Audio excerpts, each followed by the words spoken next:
বড়ই পাতার গরম জল দিয়ে আমারে গোসল করাবে। আমি ডাইকা ডাইকা বলবো গরম সইতে পারি না, একটু ঠান্ডা করে নাও। কেউ আমার কথা শুনবে না। একটু পরে আমার পেটটাকে গোসলের সময় এমন করে চাপ মারবে রে, পেটের ভেতর থেকে পায়খানা গুলো সব বের হয়ে যাবে। এত ব্যথা পাবো রে, কেউ তো আমার ডাকে সাড়া দিবে না। খাটিয়াটা নিয়ে জোরে জোরে গাঁটবে, ওরে দ্রুত কবরে ঢোকাও। যতই বলি আসতে গাঁটো,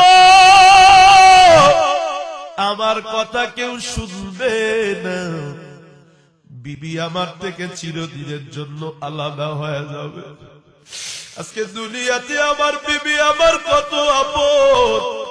আমার ছাড়া আমার বিবি থাকতে পারে না, আমার বাচ্চাটা আমার কোলে ছাড়া ঘুমাই না।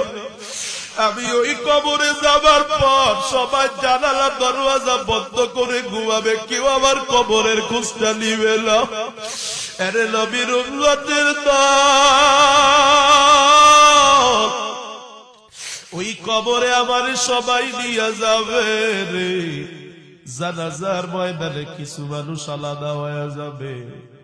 কবরে যাবার পর আমারে একা একা খাটো একটা ছোট্ট ঘরের মধ্যে নামাবে।